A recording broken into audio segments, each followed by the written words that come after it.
لوگوں نے پوچھا، یا رسول اللہ، کون سا اسلام افضل ہے؟ تو نبی صلی اللہ علیہ وسلم نے فرمایا، وہ جس کے ماننے والے مسلمانوں کی زبان اور ہاتھ سے سارے مسلمان سلامتی میں رہیں۔ صحیح بخاری حدیث نمبر 11۔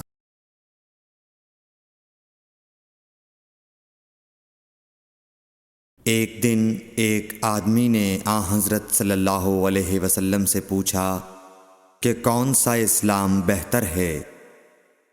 فرمایا، یہ کہ تم کھانا کھلاؤ اور جس کو پہچانو اس کو بھی اور جس کو نہ پہچانو اس کو بھی، الغرض سب کو سلام کرو۔ صحیح بخاری حدیث نمبر 12۔